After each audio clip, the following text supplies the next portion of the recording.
Mind, which is a podcast, and they are going to talk about tips and tricks for playing role-playing games, including D&D, but not limited to D&D. They have lots of fun stuff for you. So help me welcome Theater of the Mind with a big round of applause.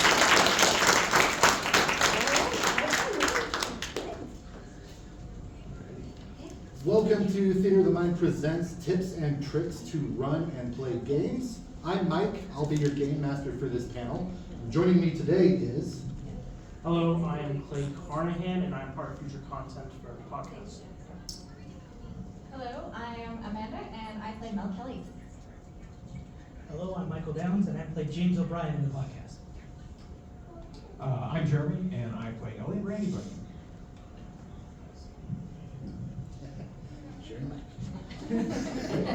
Also helping us out tonight, we have Mike Brunell in the back. He's going to be moderating the Q&A portion at the end. We have Dylan Giles and Gail Redfield helping us with other aspects as well.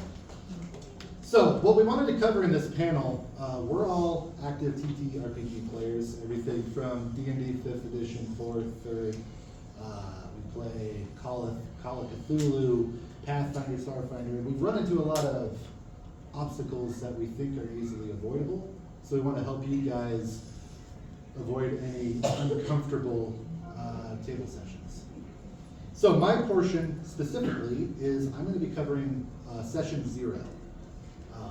First step of a good session 0 is to have an elevator pitch ready to run. Right?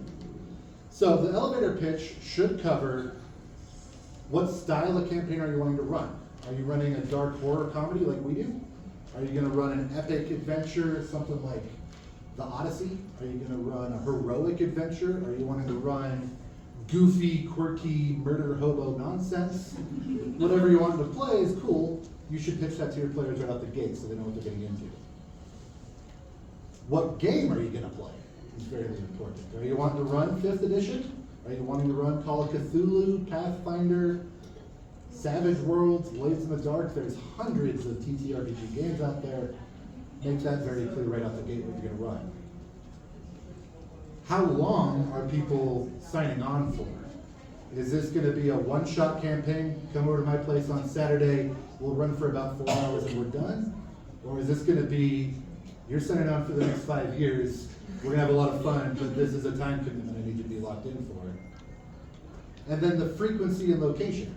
Is it my place every Saturday, your place every other week, local cafe once a month? Where and when are they expected to be there? Get that out of the way early on so you don't have the dreaded scheduling conflicts that kill most campaigns. So an example, the elevator pitch I had for Theater of the Mind was, I want to run a dark horror comedy D&D 5e campaign that takes place in our world with the addition of magic. I will host it at my place monthly, where we will record 2 episodes a session. Does that interest you? Right there, boom, that can be taken care of in 5 seconds. Your players know what they're signing on for if they want to. This gives them clear expectations. So if they're wanting to be a goofy murder hobo and you're wanting to run a serious, gritty, real world campaign, they know right then and there, maybe this isn't the campaign for me. This is also a good time if you are really invested and I want to run this idea, this is what interests me, this is where it's the best time to stand firm. Like, yeah, I get that you want to be goofy, quirky, maybe that's a different campaign we can run later. I'm really invested in this idea. Conversely, if you're not that locked into the idea, this is a great time to be able to bounce ideas off of other players and come up with something that could be interesting for everybody. Once you have that locked in, you can sit down with the players who've signed on and have your session 0. Session 0 should be fairly in-depth. This is where you get into the nitty-gritty. First thing you're going to want to cover, especially if you're running D&D, what books are you allowing? There's over 50 books for D&D 5th edition alone. You are not under any obligation to run all of them. In fact, there is argument to be said if you run all of them, you can break the system.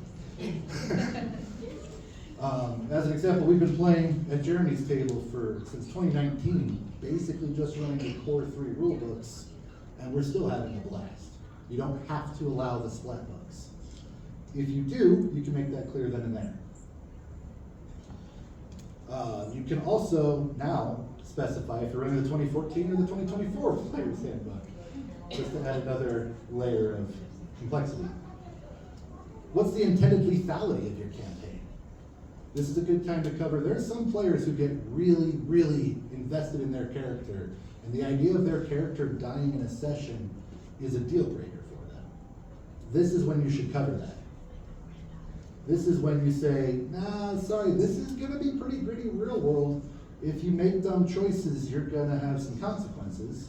Or the idea of killing your character is so painful to you, we'll figure out a different punishment method for dumb ideas. There's still repercussions. Don't forget that once. And that one. This is when you cover what level are you gonna start at. You don't have to start at level 1. And if you're newer, I would strongly recommend against starting at level 1. Level 1 characters die very easily. It's incredible. I almost TPKS in episode 2 with a thumb. It's very doable. And then it can also give them an idea as to what level you intend to end at. This is a little looser. Campaigns change over time. But if you're wanting to get all the way up into high levels, you can pitch that out now. This is also an excellent time for your players to collaborate on the characters they're wanting to play, so you can get a balanced party. A table of bards can be interesting, but as a DM, you've got to be aware and plan ahead of time for that chaos. This is a good time to make sure you've got your healer, you've got your tank, you've got your lockpick. Have your players communicate that now. One of the most important things, in my opinion, is this is when you negotiate the hard lines. What are the things that people at your table are absolutely not okay discussing? Very frequent ones that we've had at our tables are, there's no talk of torture, we fade to black. There's no talk of self-harm, suicide, things of that nature. More adult concepts do not come up at our table. This is the time to get those ironed out so you don't have an uncomfortable moment down the road. How do your characters know each other?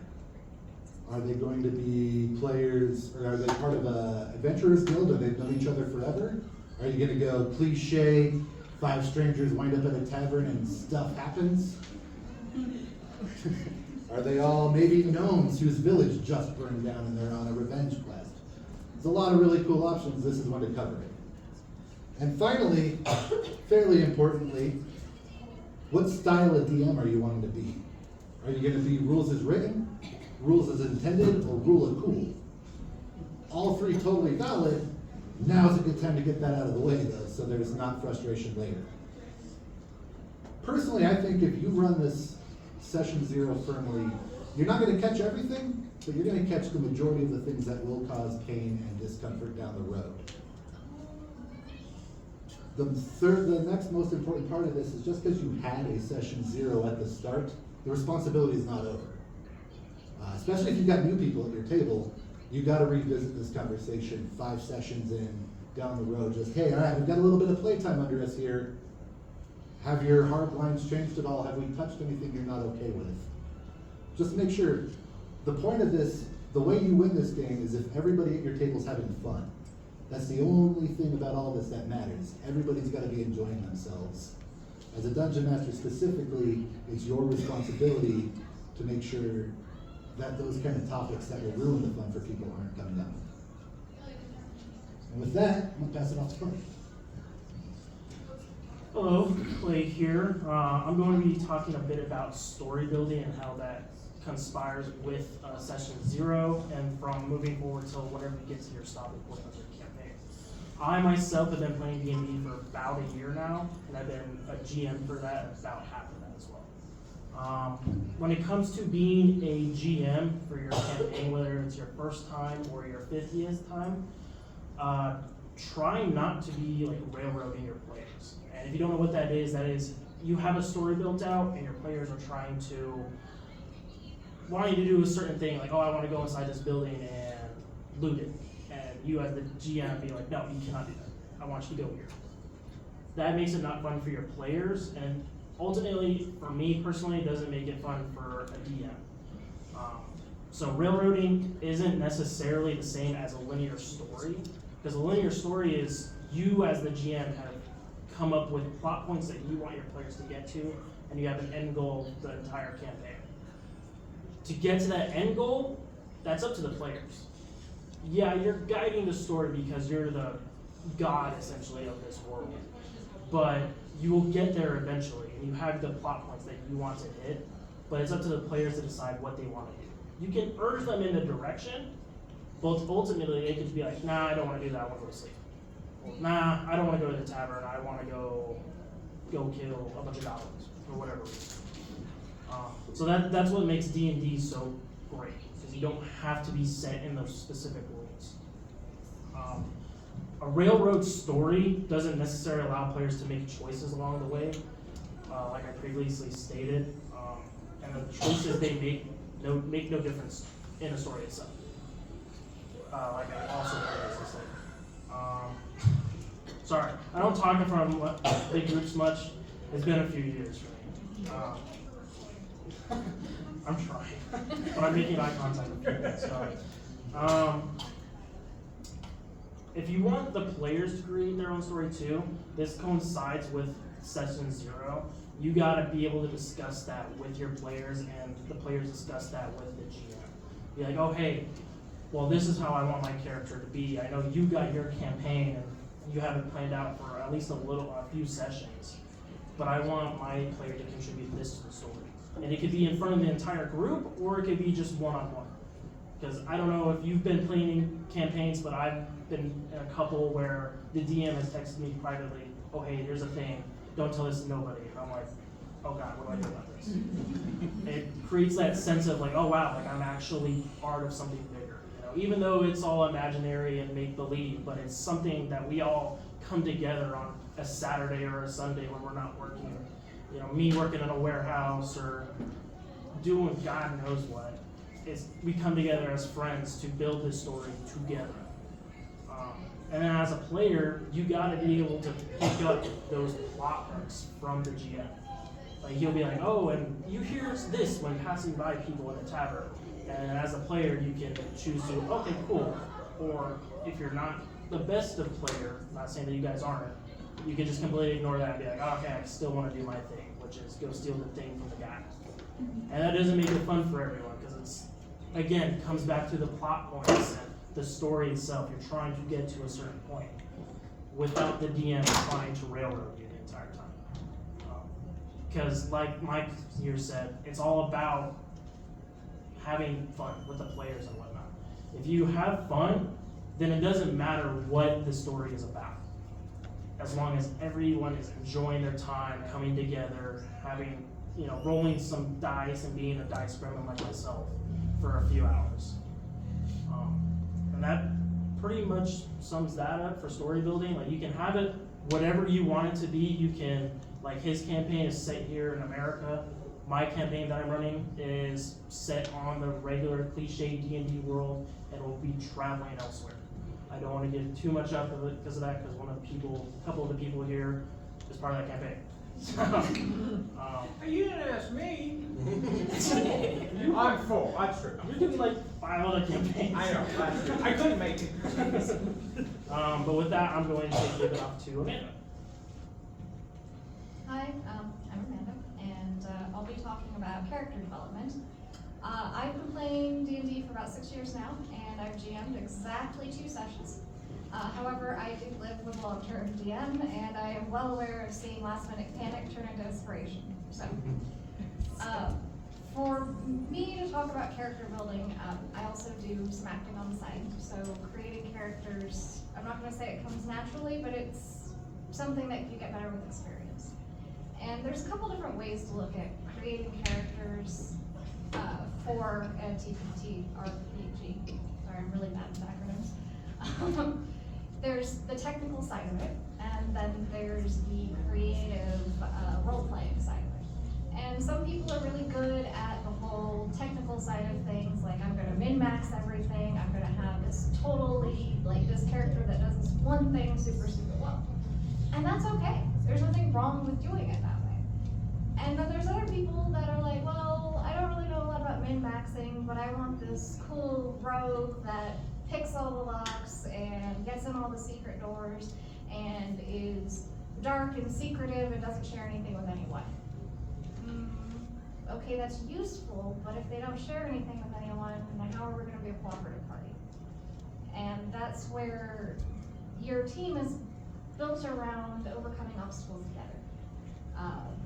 So create a character that's going to work well with others. If you're not really into role-playing and you want to just basically be yourself, that's cool too. I mean, they wouldn't have invited you to the table if they didn't want you to come be yourself at some level. It's just, part of it is about thinking about it in terms of the party as a whole.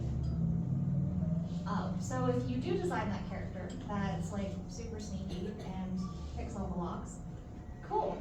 So you're obviously the rogue and you're gonna be great for infiltration. However, should you be a frontline fighter? Probably not. You're going to end up unconscious very quickly. I feel like that was targeted.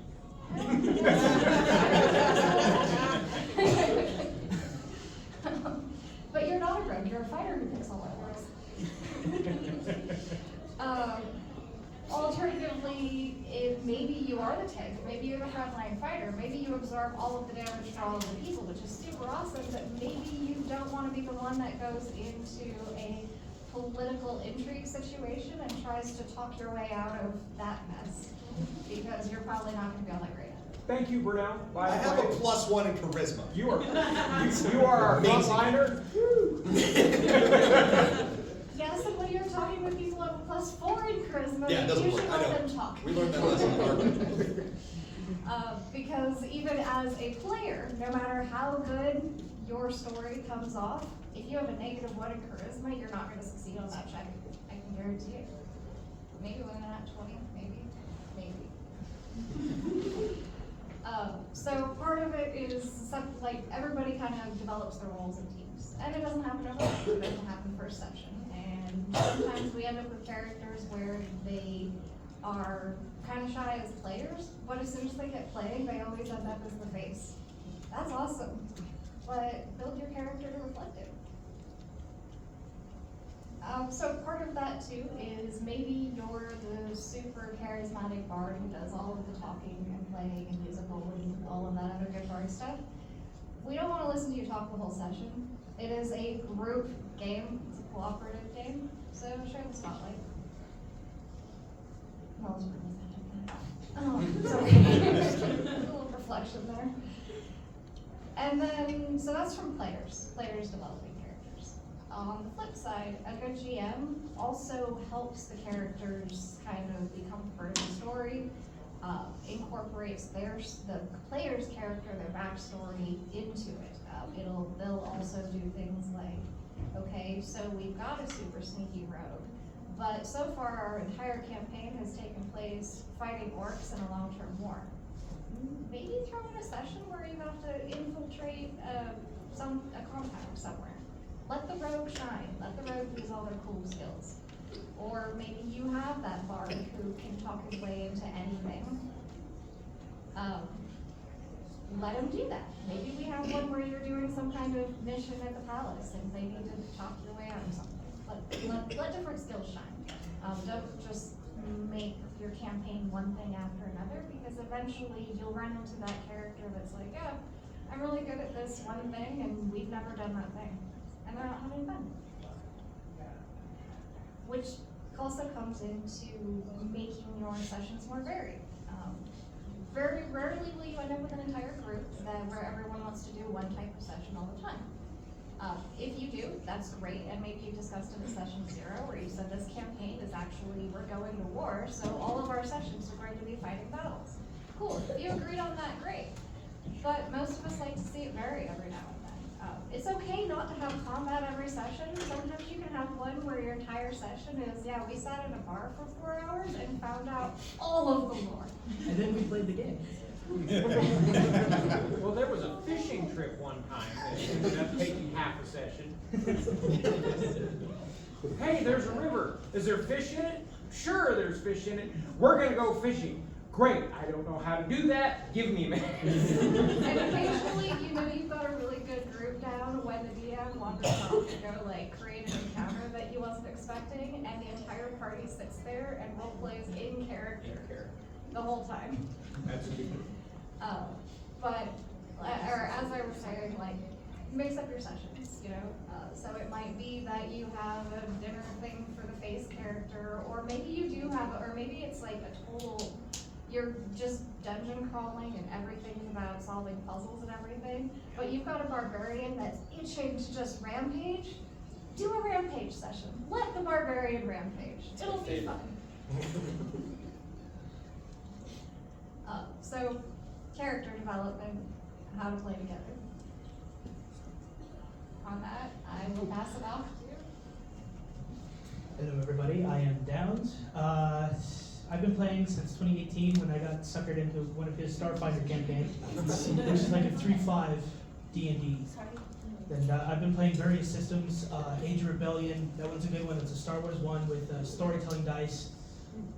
It's a very, very large amount of systems. I'm going to talk specifically about D&D and the mechanics for running a session like that. For the GM section of it, I recommend reading the rules. That's like step one. Read the rules for the system that you're planning on running. Because if you decided in session 0 to run 5th edition, but you're reading the rules from 3.5, that's a slight issue because they're not the same.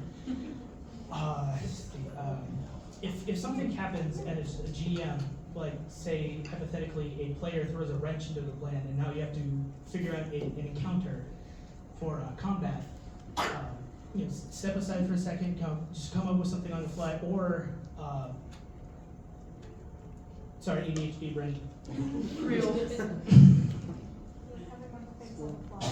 Coming up with things on the fly. I recommend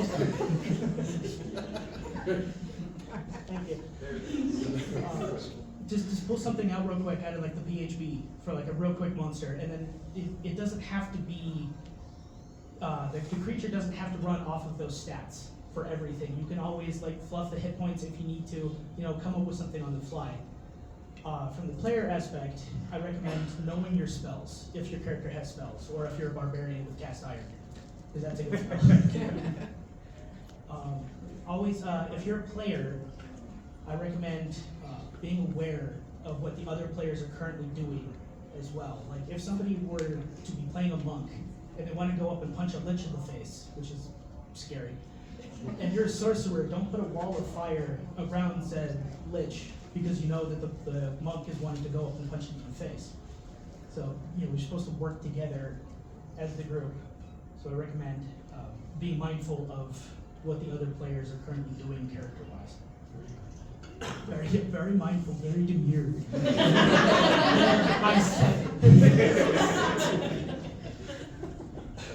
I also recommend reading the book.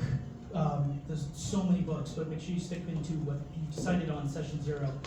However, I do recommend as players, don't metagame. If you know that you're going to be fighting a creature, don't look up the creature.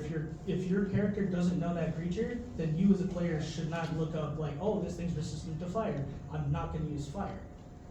So it's very frustrating from the DM aspect to come up with an encounter or a creature or a dungeon from a campaign and have your players metagame and know exactly what's going to happen, because that's not fun for anybody.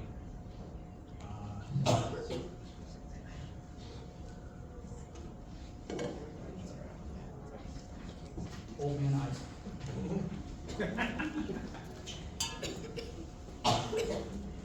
And if you don't like the system as a GM, you can always homebrew something, but make sure that everybody at the table knows that you're going to be homebrewing something. Because as a player, you know a specific creature, but somebody homebrews something with more hit points, then as the player, you kind of feel like the GM's cheating you a little bit. So I'd recommend, you know, being open with your players about what you're planning on doing as far as mechanics. I feel like I've rambled up enough. I'm going to hand it over. My name is Jeremy.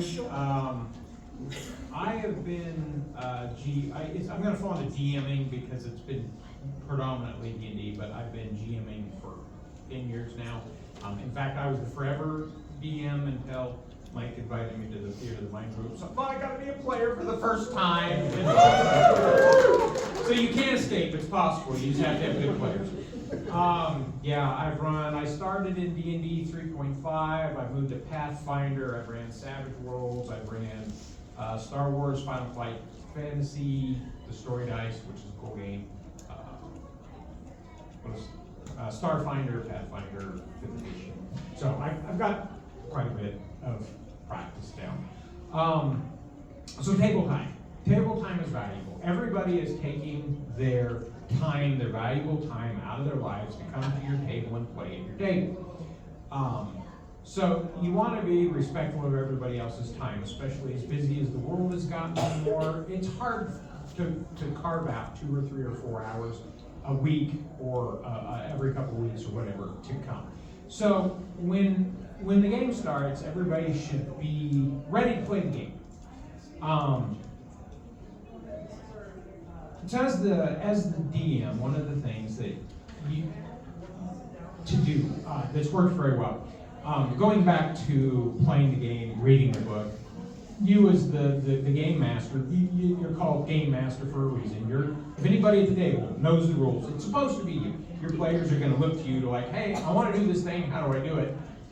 You should be able to, at the very least, either go, oh yeah, we're going to do this, that, the other. If you can turn to the book and find the rules, like, wait, I know it's there, hang on a second, flip, find the rules, this is how we do it, cool. If it takes you more than a minute or two to find the rules, just make a judgment, make a call. We're going to try this for now. I know the rules are in there, I can't find it. Just do your best. Make your best guess. Say whatever. Let's roll an acrobatics check, and then make a note of it and say I'll check the rules out later, and then the next session I'll have the actual rules. But I've seen GMs that took a much longer digging through 3 or 4 different splat books because they allowed all of the books. And that it's like, I just asked if I could jump over that chair to get to the poker in the fire. Honestly, I'll just run around. It's cool. We spent 5 minutes looking through like 10 books. I'll just run around. I didn't even want to jump over that chair. I'll just go around. So as a DM, just make a judgment call. Yeah, do that. Don't worry about it if you get it wrong. Whatever. We all make mistakes. Try it this time. If you make a mistake and you realize it was a mistake, tell your players, hey, I ruled this way today. It didn't go well. Next time we're not going to do that. And like it says, everybody's easy to get along that way. Probably the number one mistake that I have seen new GMs make is don't call for dice rolls that don't matter.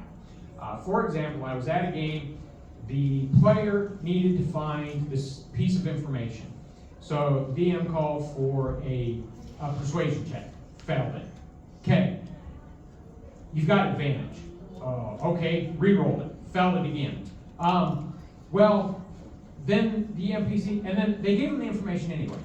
Okay, that roll, the DM needed the player to make the roll, so no matter what the player rolled, they made it anyway. If you've got something that needs to happen, do not call for a roll for it, just give it to them.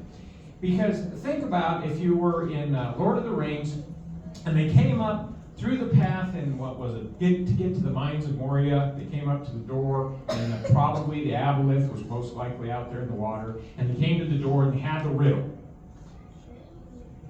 If Tolkien had asked for a roll to know the answer to that riddle, they would have rolled on that one. Every time I've seen it happen, they would have rolled on that one. And then they would have stood there twiddling their thumbs. The story would have stopped and they would have been eaten by the creature in the deal. And it would have been a very short book. Okay, as a DM, if they need to know that riddle in order for the story to progress, give them the hint. Give them the information. They don't need to roll for it, because they'll roll bad. Even with triple advantage, they will still roll bad. No. But because that's not the fun part. The fun part. Hey, I'd like to get up and walk over to the door and I'd like to go get a drink of water. Well, you need to make an acrobatics check. It's got a DC of like 10. Well, I rolled a 4. Well, you fell on the D. No, just please don't. The other one, I will never get over it. I'm in a field. One of the few times I got to play as a player before, you know the story, you were there. I'm in a field. In the middle of the day, there is a mule 50 feet away from me. On a clear day, the grass is about knee high. I was asked for a perception check to see the mule. I didn't roll good enough and I couldn't see it. What world can I not see a mule standing 50 feet away from me in the daylight? That one, yeah, it hurt me to my soul. Don't call for rolls that don't matter. If you're trying to figure out, if you cannot succeed or you cannot fail, don't call for a roll. Don't worry, just announce it, describe what it looks like, and continue. Another one, if you don't gain anything from succeeding in the roll, or if you fail the roll and you don't lose anything, honestly, do you really need that roll? Is it really important? Does it help the story? A really, really good roll is when you ask for the roll, the players are all watching. And you are watching going, this is going to change the direction of my game. I need to know what this roll is. When everybody holds their breath and they are watching that roll, that is a good roll, and that's the one to ask for. If nobody cares, probably not a good roll. A tip for GMs, when you're running a 2-hit plus a hit dice game, roll your hit die. In D&D we're using D20, and roll your damage dice with it in one time. You, as the DM, nobody cares about what your bad guys do. They want to know what their players do. So you want to run your guys quickly so the players can get to the cool stuff, because the players are the cool things. And also, if you want to, if you've not ever tried it, use average damage on your bad guys. It will speed it up. I roll a 2-hit. If I 2-hit, I've already got my damage ready to go. I can announce that players can math and we can move on to their cool stuff. And let's see here. Players, please study your characters before you start the game. If you've got questions about what your character does or can do, ask the DM before the game or after the game. That table time, try not to if you can possibly help it. If you're not sure how sneak attack works, talk to your DM before the game. Hey, I don't understand this mechanic. We'll be happy to share it and explain it to you. Again, try to keep your table time for the game so that it doesn't infringe on everybody's time. Last but not least, if you disagree with the ruling that the DM makes, and you will often do that, you'll say, I tried to do this, the DM says, now you fell and this thing happens. Wait till after the game and then say, hey, why did I miss that? I should have made that. Now, it could have been A, that the DM said, oh, there's a thing happening in the background that you don't know about, and that was a hint towards it. Or it could also be, oh, you know what, I didn't think about it. Do it not during the table, because again, you're getting into everybody else's time. So deal those before and after. We really, really hope that these tips will help you guys run games, or if you're players, will help you play games and have everybody have a fun time. Again, I'm going to reiterate, if everybody's having fun at your table, you are doing it right. No matter what you're doing, if everybody's having fun, that's awesome. You as a group are doing it good. These are tips, try them out. If they work for you, awesome. If they don't work, that's okay. Do what makes your table fun.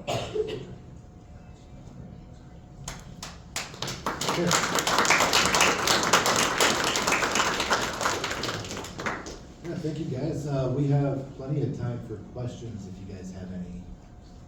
And there might be a D20 bouncing around. Yes. It is inflatable. It should not cause any bludgeoning damage. We've got one over here. We got It's cocked, we roll it. We got the tall guy with the ball cap with the microphone coming around and helping people answer We questions. got one over here? Yeah. Check. Two over here. All right, check.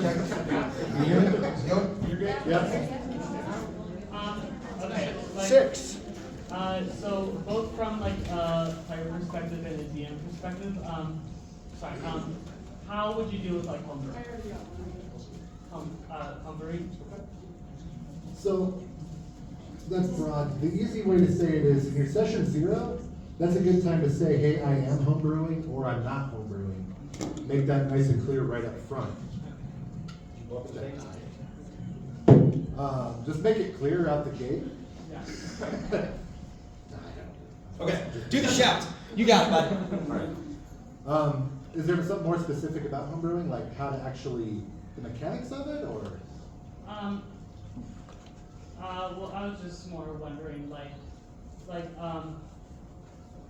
so if a player is trying to do like a certain thing with their home brewing that maybe doesn't exactly work in the DM thing, what would be like the best way to compromise with that player? Yeah, if you got it. So with homebrewing, first cover that in session 0 whether you allow it or not. If you don't allow it, I basically don't. I am a kind of rules as written DM, that's my thing. But if you don't allow it, stick with your guns. Say, hey guys, we're gonna do this. And honestly, as a new DM or a new GM with your system, I'm gonna recommend that any new ones, don't allow it. It's hard. It takes a lot more work on the GM's part, because if somebody wants to bring a homebrew to me, I have to pull the homebrew in, not during the session, outside the session. I need to read over it, and then I've got to figure out if it's a balanced homebrew. It requires you to do a lot more work, and quite frankly, as GMs, we usually put, 4 hours plus of prep before the session. So as a player, if your GM is not allowing homebrew, there's a reason for it. They're putting a lot of work already.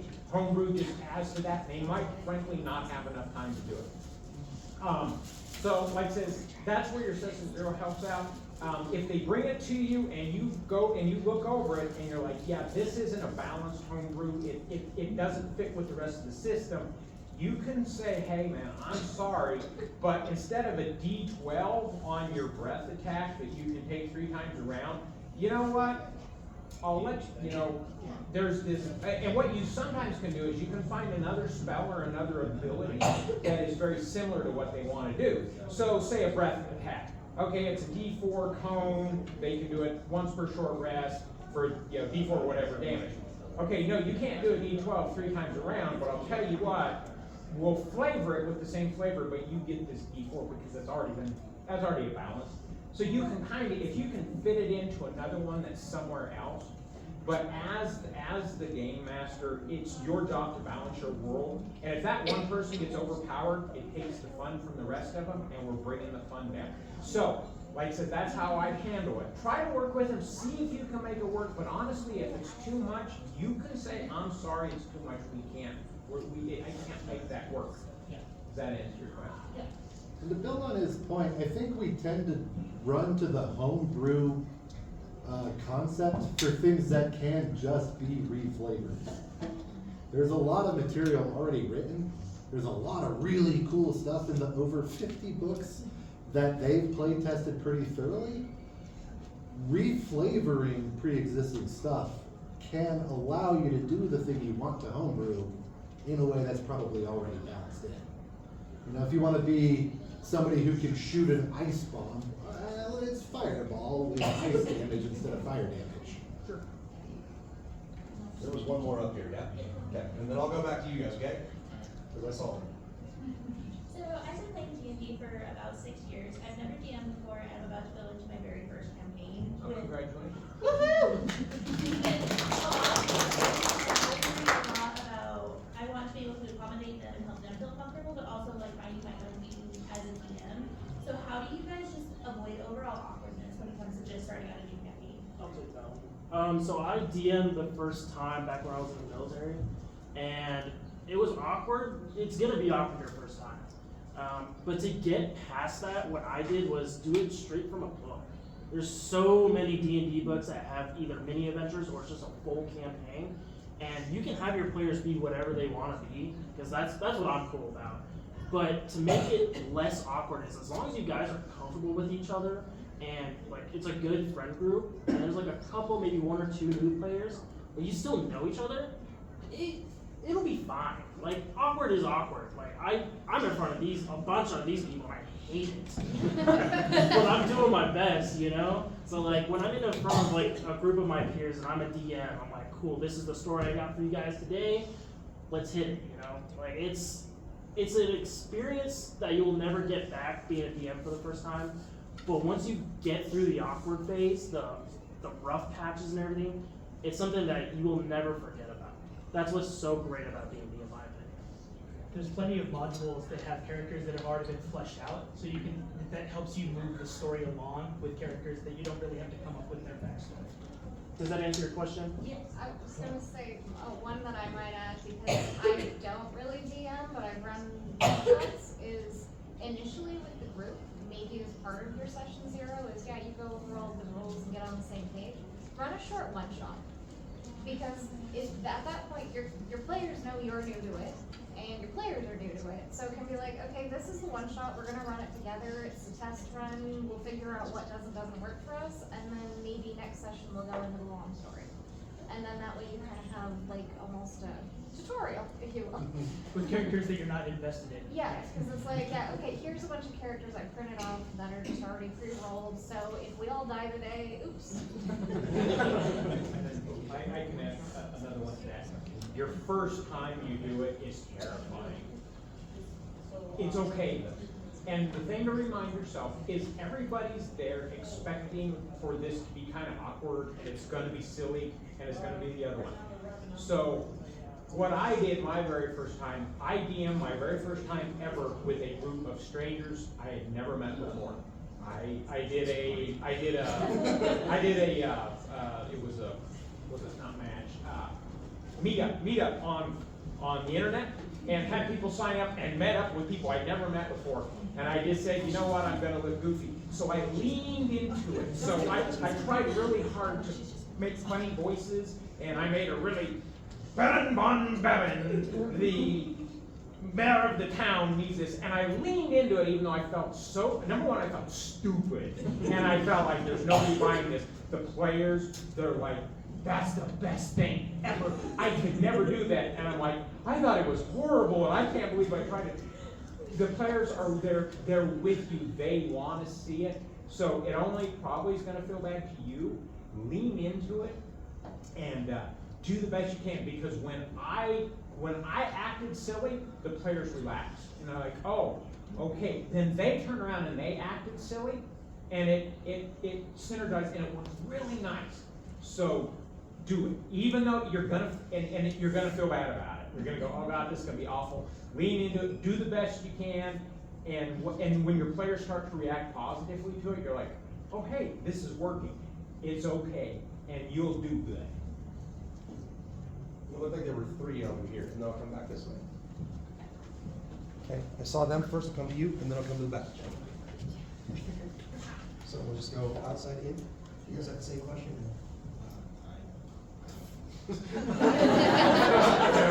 First, and then you, and then I'll go up here. And then I will make sure you go.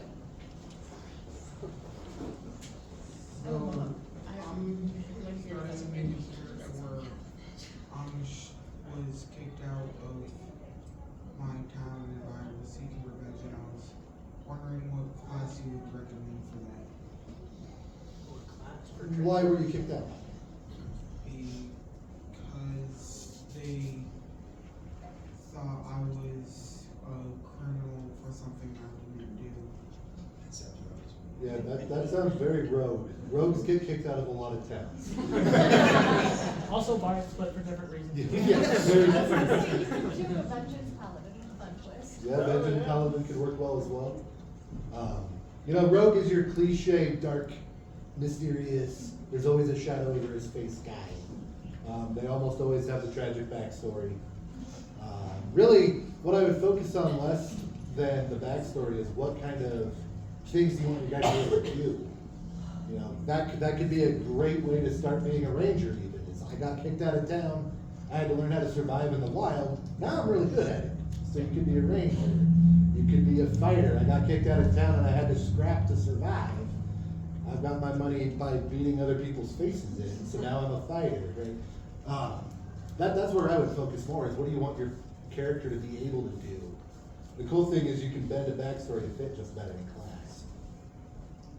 Or I got kicked out of town and, no, I can do magic, so I'm a sorcerer. I got kicked out of that because I was doing magic. Yeah, that happens. I have a character who got kicked out of town because I was accidentally doing magic. It's all about what you want your character to be. Yeah, If build you- a character you want. Yeah, if you want to be the barbarian, but I got kicked out of town because I accidentally killed a few people, that's fine. Like, it's what you want to do and what you want to enjoy playing as. Like, don't try to fit yourself to your DM. Like, that's why you guys gotta have that talk. It's like, oh, hey, I want my character to be like this. Is this okay for your campaign? And that's kind of where you do the session 0 and you discuss the things and whatnot, all the good stuff. Does that help at all? Yeah? Alright. So I'm in a campaign that's called the Gun Killer campaign, and my current character is a human paladin, and basically the whole thing of it is my homebrew character was already okay by it, and one of the other players kind of nerfed one of my weapons, so I was wondering how I would deal with that and make the experience more fun for me and as well as other players. The player nerfed your weapon? As in, like, he has a skill that can nerf any weapon, or like basically make it less strong and do less damage, and he kind of did it on me, so. That, to me, sounds like we kind of covered it in the players. The whole point of this game is to be a collaborative team, right? This isn't like Call of Duty or Uno, where one of us at the table is gonna win and everyone else is gonna lose. In that situation, honestly, if it's upsetting you enough that it's a problem, that's when you kind of need to have a conversation with your GM and be like, hey man, Billy there with his really weird spell, why is he doing player versus player? We're supposed to be killing the bad guys, we're not supposed to be stopping each other. We're supposed to be helping each other, you know? So that's when a out of character conversation may not be a bad idea. And you can have those without them being an intense, dramatic thing. It's just like, hey, DM John, why did you let Billy nerf my weapon? We're teammates, we're not enemies. Yeah, thank you. Yeah. Right here, yeah? Can we do this since it's Mike's back? Oh, yeah. So one more thing, sorry. Sorry, I'll make sure you get it, don't you worry. I didn't even see your hand, my guy, I'm sorry. What are your thoughts on playing games online, like predominantly online, maybe no cameras, things like that? Because I have a group that a lot of them don't have cameras or don't want to use cameras, and we're not all in the same place, so we can't really do physical. So I was just curious what you guys think about that, how you work around that. So, the better part of this group actually started playing together in 2020, right before lockdown. We ended up doing, the first 3 months of that campaign, every Friday night via Skype. One evening, we actually we had a storm come through and the power went out, but we were right in the middle of this really intense scene in Curse of Strahd. We finished our session that night via conference phone. Nice. If you're determined enough, you can play anyway. When you're doing it voice only, your descriptions become more important, and also your for the GM portion of that, their accuracy. So I would play with a map on a computer in front of me. I would, and then my accuracy of describing where each of the players are becomes really, really important if you're doing voice only. And then the other one is, John, you've got a guy 10 feet away and you've got another guy to your left 20 feet away, what do you want to do? And then just kind of work with hey, what are you trying to do? I just want to hit the closest guy. Cool, you don't need to tell me I need to hit the orc with the red earring. Just, I'm going to hit the closest guy. So then, kind of work that way as well, but says at that point, accurate description, not long description. Long description gets worse because everybody's eyes glaze. So description becomes important, but keep it pertinent and short. And be prepared to repeat yourself multiple times for where stuff is. I mean, that's when we come up with the podcast frequently. We don't have maps, He's got the maps, so I spend a lot of time going, can I hit that guy? No, but you can make it halfway there. Okay, I'm gonna make it halfway there to hit that guy. Also, kind of going along with that, I should have asked this at the beginning. What would you do about like interruptions? The groups that I play with online tend to accidentally interrupt each other a lot because they both start speaking at the same time, and you don't have that physical like, oh, they're about to start speaking, so I'll wait. So what would you do about that? How would you mitigate that? Because we haven't found a good solution.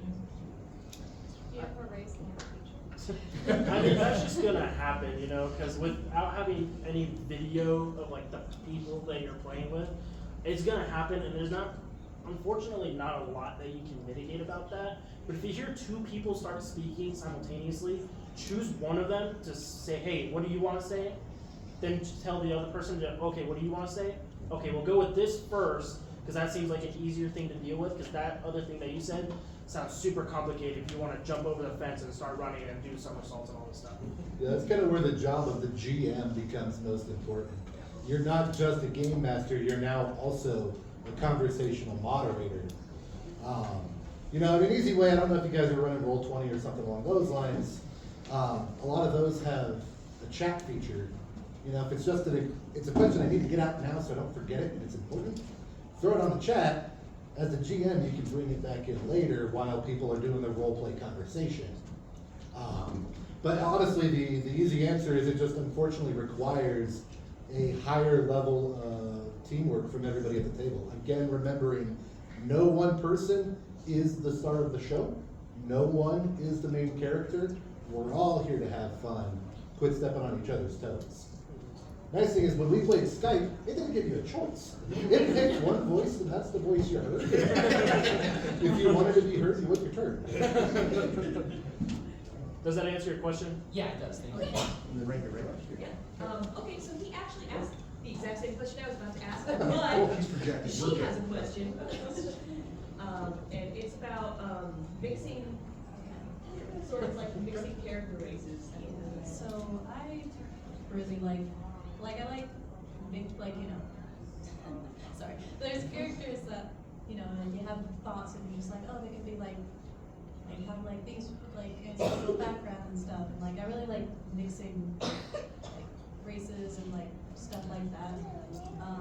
So it kind of gets into a point of like, when is it too much, and when does it like, when do things come out, like when do like, if I'm mixing with elf, like do I get the face stuff, or is that like, can I just use it in role playing, or like, when is it like too many aspects you're combining? When your character level 1 has a dex of 20, that's a little too fun. So fluff, description. You can fluff anything however you want to. Don't worry about it. You can do. It's when you want mechanical advantages. So you can make stuff by description all day long, and you're not going to hurt anything. It's when you start stacking mechanical advantages. Yeah, I want to have dark vision out to 120 feet, and I want to not be able to be put to sleep, and okay, you're a draft. But basically you have to look as like, when is my character overshining a bunch of the other ones? And that's a little bit hard. It's kind of a case by case. But the idea as the DM, I can balance a very powerful party, no problem. I can make more powerful encounters. I can make a really weak low-end party work with no problem. However, what I cannot do is have 1 or 2 really powerful characters and 3 average or lower average. I cannot balance for those encounters because I can't do high and low.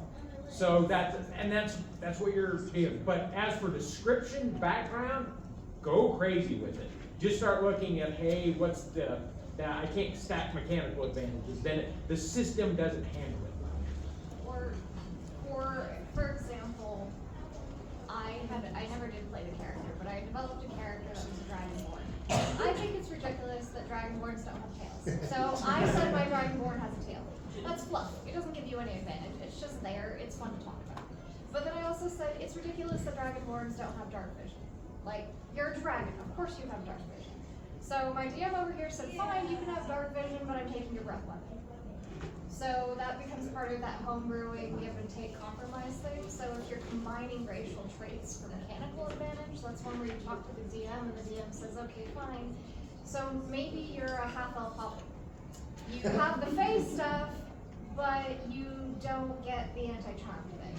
Or like, you don't have dark vision, you lose the dark vision. Or maybe you lose the lucky feature or something like that. Like, so it becomes a compromise of which traits do you get and which ones do you leave behind. And there's a lot of mixed feelings on this. My understanding is the 2024 Player's Handbook has specific rules regarding that. With the shift over to species, they've gotten rid of all the half races. Half elf no longer exists, half orc no longer exists. They have a new ancestral thing put in place to where you can have a little more mix and match. My understanding, I don't own the book yet, but based off what I've been seeing, there may be cooked up rules for that now. Like Dragonborn have sales now. Good. In 2024, they have I sales. still think they should have dark vision. Does that answer your question? There was, I know one person that did that. And with time constraints, this will probably be the last couple questions. So I'm also starting my very first DMing game on Monday, so when it comes to voices, I'm very lacking. I can go up, but I can't go down. Do you think that changing voices for NPCs and stuff like that is important to the game, or do you think that I can probably get away with not trying to do too many voices? It's what you're comfortable with, because with the campaign that I'm running right now, it's my second time being a DM, and I'm still trying to find that groove to what I'm comfortable with. Almost every single NPC I did, whether they were male, female, or whatever they were, they had the same exact voice, which is what I'm saying right now. But it's what you're comfortable with. That's what Jeremy's saying was earlier is when that gentleman over there was talking about like, oh, we don't have video. Descriptions about your characters are super important. So that later on in the campaign, they'll be like, oh, this person that looked like this is what they told us. Oh, I forgot about that. Blah, blah, blah, blah, blah, blah, blah. But once you get more comfortable with being a DM, the voices will absolutely come out. Like whether they be high-pitched or low-pitched or just absolutely goofy, that's up to you. But like for being a new DM, you don't have to do voices if you absolutely do not want to. Don't worry about doing the voices. If you can't do them, learn other stuff. And a quick hint, you can change your voice simply by, if you're leaning forward or standing, you don't have to do anything else. If you change your body position, it's gonna change sometimes that's more than enough. So it's an easy trick to do. When you're starting out, you've got 100 things on your mind, don't worry about the voices, it's cool. Bob says this, Jill says this, don't worry about it. That will come later as you get more comfortable and you'll have more mental energy available, or mental space available to do it. Then try it, and definitely try it. It is rewarding when it works. Okay. I was going to say an aside there is that when you have your NPCs, use a random name generator, name your NPC. The players will always ask the name, and I can't tell you how many Bobs, Jims, Jeffs, and Johns we've had because we forgot to name an NPC. And every child is 7. And every child is 7. There's some of them are 8 now. They're not all 7. Does that answer your question? Yeah. Don't be afraid, the Mercer effect's a real thing. It doesn't matter. Don't worry. We're not professional voice actors. As much as we love to be, but we are not. That gentleman right there, I don't have a real quick one. Real quick. Real quick. Heather, I was just curious if you had any tips of how to craft a good and engaging villain for a campaign, because I know that's something I've struggled with. I'll get all the world building done, and I'm like, oh, I don't have a big bad guy at the end to deal with. Get with me afterwards. That's a deep question. That is a deep question. That's not a fact. For a quick answer, Pinterest. You can find on Pinterest or Reddit is a great place to find just quick stat blocks of a big villain that you want. Another fun one, the players, depending on the NPCs that they meet along the way, your players could wind up finding your big bad. Cause like there was one that like he was stealing gold from us, and he became the big bad that we wanted to kill that guy specifically. And somebody sold out for 257, and you guys are not gonna stop until the country's destroyed. Sometimes the players kind of create their own big bad. Yeah, get with me after if you've got time, and I'll work with you on that. I can take one more. Anyone want a question? And you guys can ask us afterwards too. Yeah, we'll stick around for a We'll little stick bit. around for you. Hi, so I have a campaign that's only been going like 3 or 4 sessions, and now one of our members is moving away. Do you recommend just like scrapping it and starting fully virtually, or should I change and try and adapt to be virtual in a campaign that we've already started? That's exactly the exact same scenario that happened to me when I left the military. I was in the middle of a campaign, I was getting right to the good stuff, and I came back home to Colorado. We tried it out for a little bit, but it just didn't work because of like me doing work and them like work for them as well. But if you're serious about doing the campaign and you're wanting to keep it going, you will absolutely find like, okay, cool, like we'll set the video, set the computer, whatever it is. If they want to continue playing, you will make it work. We've even had it to where somebody's out sick with something, right, so they have to be gone for that session. We've set up screens so they look like they're at the table with us. He's built a cool gaming table with the TV in it. We've had that in the corner of the TV. There's ways to make it work. It is harder. The one thing you're gonna run into is I can see you guys, I can't see Jim. Jim's gonna get forgot. So it takes the DM a little more effort. The trade-off there is, if it ends up not working out, don't scrap the campaign. Not everybody should be punished because this guy had a life change. Yeah, keep running, keep running. You're invested, the other players are invested, keep running it, do what you can to get it. With that, we are Theater of the Mind. We are on all of the platforms where you can listen to the things. We have 24 episodes out so far. We release every other week. It is a D&D 5e campaign. Started out here in Grand Junction, making its way to Boston. Slowly but surely. Magic's the thing in the world now. Kind of a dark horror comedy podcast. Give us a listen, please. There's goodie bags there. They got our card in it. QR code to our link tree. Takes you to all the things. And for entry-level dice goblins. But thank you.